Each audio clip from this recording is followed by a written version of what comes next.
میں سمجھ رہا ہوں جامع رشید کا ہے, جامع رشید سمجھ رہا ہوں میرا آدمی, ایسے بہت لوگ ہمیں ملے ہیں. تو بھائی میرے ساتھ کسی کی سیلفیاں, کیا میں اس کو منہ میں نوالے بھی بنا بنا کے محبت میں کھلا رہا ہوں نا. اگر وہ پیسے مانگ رہا ہے تو آپ مجھ سے فون کر کے پوچھیں, مجھ سے رابطہ کر کے, بھائی یہ پیسے مانگ رہا ہے آپ کا لیبل استعمال کر کے. تو میں نے کسی کو قطعاً اس کی اجازت نہیں دی ہے جب تک میں اس کی ضمانت نہ دوں اور میں اس کو صاف طور پہ نہ بول دوں. اور میں اپنی ذات کے لیے تو ویسے بھی پیسے نہیں مانگتا کسی سے.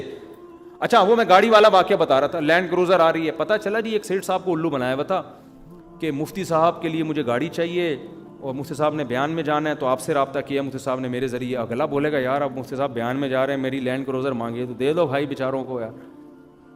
اس طرح سے ہو رہا ہے کام. میں سمجھ رہا ہوں کہ اس کی اپنی ہے. اس طرح بہت دفعہ ہوا ہے. پھر جب میں نے پکڑا, میں نے سارے سیٹھوں سے معافیاں مانگی ہیں فون کر کر کے, بھائی میں نے کوئی گاڑی نہیں مانگی. کہہ رہے نہیں حضرت آپ تو ہمارے بڑے ہیں, لے بھی گئے. میں نے کہا یار میں پاگل ہوں یار, میں آپ سے فون کر کے گاڑی مانگوں گا کہ مجھے اپنی گاڑی دے دو کہ میں گاڑی میں سفر کرنا چاہتا ہوں. مانگوں گا تو میں خود ہی بول دوں گا نا آپ سے. تو یہ پکڑے جاتے ہیں, یہ چھپتے نہیں ہیں اس طرح کے. فراڈی آدمی کہیں نہ کہیں جا کے ٹریس ہو جاتا ہے. لیکن ایسے ایسے پورے فراڈ میں بتا بھی نہیں سکتا ممبر پہ نا. غیر اخلاقی حرکتیں بھی, لڑکیوں کو بیوقوف بنایا ہوا ان لوگوں نے. جب مولانا طارق صاحب کے ساتھ سیلفیاں, میرے ساتھ سیلفیاں, بڑے بڑے علماء کے ساتھ سیلفیاں, پھر لڑکیاں بھی رابطہ شروع کر دیتی ہیں, آپ کے اچھا مفتی صاحب سے تعلقات ہیں, آپ اتنے نیک ہیں. تو پھر کہتے ہیں میرے تو پاسپورٹ آفس میں بھی تعلقات ہیں, میرے تو اسٹیٹ ایجنٹ سے. اچھا یہ ہمارے مکان کی فائل نہیں بک رہی, آپ بکوا دیں گے؟ ہاں جی میں بکوا دوں گا. فائل رکھ لی, لڑکی کو بلیک میل کر رہا ہے, اب اس سے بدکاری کی کوشش کر رہا ہے. نہیں آ رہی بات سمجھ میں؟ اور وہ لڑکی بدگمان ہو رہی ہے کہ جی یہ تو اتنے بڑے بڑے علماء کے لوگ ساتھ بیٹھنے والے بھی ایسے ہوتے ہیں. حالانکہ اس کو پہلے ہم سے پوچھنا چاہیے تھا کہ آپ مکان کی فائل کسی کو پکڑا رہی ہو, ہمارے ساتھ چائے پیتا ہوا دیکھ کے کسی کو, آپ کو خود خدا کا خوف نہیں ہے. ایک خاتون میرے پاس آئی بیچاری بھاگ کر کہ آپ کے نام پہ ایک آدمی نے میرے مکان کی فائل لی ہے اور اب مجھے بلیک میل کر رہا ہے کہ فائل جب دوں گا جب میرے ساتھ تنہائی میں رات گزاروگی. اور اس کی تصویریں مولانا طارق جمیل صاحب کے ساتھ بھی ہیں, میرے ساتھ بھی, اور بڑے بڑے جتنی بھی مشہور لوگ ہیں سارے علماء. بندہ 2 نمبر ہے. تو ایک ہو تو ہم قصے سنائے نا, اور ایک تو ایسی بڑی فلم ہے اس کا قصہ سنا دیا آپ بے ہوش ہو گئے یہاں پہ. اس نے تو ایسا گیم کھیلا ہے وہ میں بتا بھی نہیں سکتا. مجھے ایک بڑے قاری ہیں, بڑے مشہور قاری, انہوں نے بتایا کہ ایسے مجھے کہیں وہ قرات, حسن قرات کا مقابلہ تھا, وہ انہوں نے بڑا خوبصورت قرآن پڑھا تو لوگ جوش میں آ گئے. لوگوں نے کہا قاری صاحب کو ہم ہدیے دیں گے, لفافے وہ بھی ڈالر میں بھر بھر کے دینا شروع کر رہے ہیں. ایک چمچہ بن گیا میرا.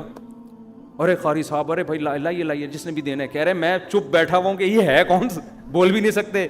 پتہ چلا پی گیا نا. بہت سارے پیسے جب لوگوں نے پھر بتایا تو اس کو پکڑ کے, اب کیا پتہ چلے گا, کھا گیا وہ. ایک چھکا مارا اس نے, پتہ نہیں ماشاءاللہ کتنے اس طرح لوگوں کو بیوقوف بنا رہا ہوگا. تو ہمارے ملک میں, دوسرے ملکوں میں بھی الحمدللہ, مسلمانوں میں اگر یہ صحیح طرح کہا جائے نا, تو مسلمانوں میں الحمدللہ ٹیلنٹ اللہ نے کوٹ کوٹ کے دیا ہے. تو آپ کسی کے نام پہ بھی بیوقوف نہ بنے. مالی معاملات میں ٹرسٹوں کے ساتھ تعاون کیا کریں جن کے باقاعدہ اکاؤنٹنگ کا ایک سسٹم ہے. میرے تو پرسنل اکاؤنٹ میں لوگوں نے ویلفیئر ٹرسٹ کے لیے پیسے بھیجنا شروع کیے تھے, میں نے ان کو اکاؤنٹ کا نمبر دیا. بھائی میرے پرسنل اکاؤنٹ میں جب آپ پاکٹ ویلفیئر ٹرسٹ کے ساتھ تعاون کر رہے ہیں تو ٹرسٹ کا نمبر دیا ہوا ہے نا, ہم نے ڈائریکٹ سیدھا وہیں بھیجے نا. آپ یہاں سے میں پھر ادھر ٹرانزیکشن ہوگی, ٹیکس تو مجھے بھرنا پڑتا ہے. اب جتنی بھی ٹرانزیکشن ہو رہی ہے ٹیکس میں اپنی جیب سے بھر رہا ہوں اس میں. اچھی بات ہے, چلو مجھے بھی ثواب مل جائے گا, لیکن ایک بتا رہا ہوں بات آپ کو.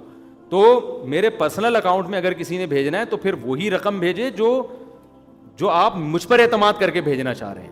اگر آپ کسی اور پہ, پاکٹ ویلفیئر ٹرسٹ میرا ذاتی ٹرسٹ نہیں, ہاں مجھے اعتماد بہت ہے اور میں بہت ساری رقمیں خود پرسنلی بھی انہی کو دیتا ہوں, تو ڈائریکٹ انہی کو. اور تو مالی معاملات میں بھائی کسی کی داڑھی پگڑی, چہرے کا نور وور دیکھنے کی بالکل بھی ضرورت نہیں ہے.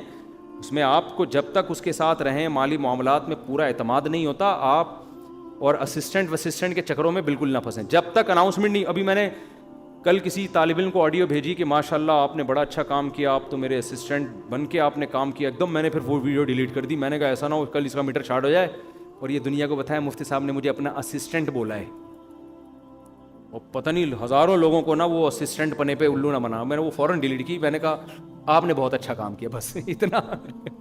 تو یہ بڑی احتیاط کرنی پڑتی ہے. مشہور لوگوں کے ساتھ چونا بہت لگایا جاتا ہے. اور مولانا طارق جمیل صاحب کے ساتھ تو نقلیں اتار کے لوگوں نے پیسے اکٹھا کیا ہے, ان کے ساتھ بہت بیوقوف بنایا ہے.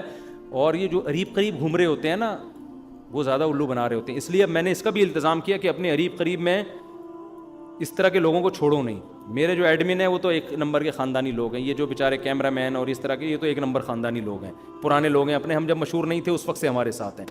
لیکن پیسہ کوئی بھی آپ سے مانگ رہا ہے نا, کسی بھی عنوان سے مانگ رہا ہے, تو آپ جب تک مجھ سے کنفرم نہ کر لیں آپ کو اس کو پیسہ دینے کی قطعاً اجازت نہیں ہے. سمجھ رہے ہو, اس میں بڑا فراڈ ہوتا ہے. سبحانک اللہم و بحمدک نشہد ان لا الہ الا انت نستغفرک و نتوب الیک.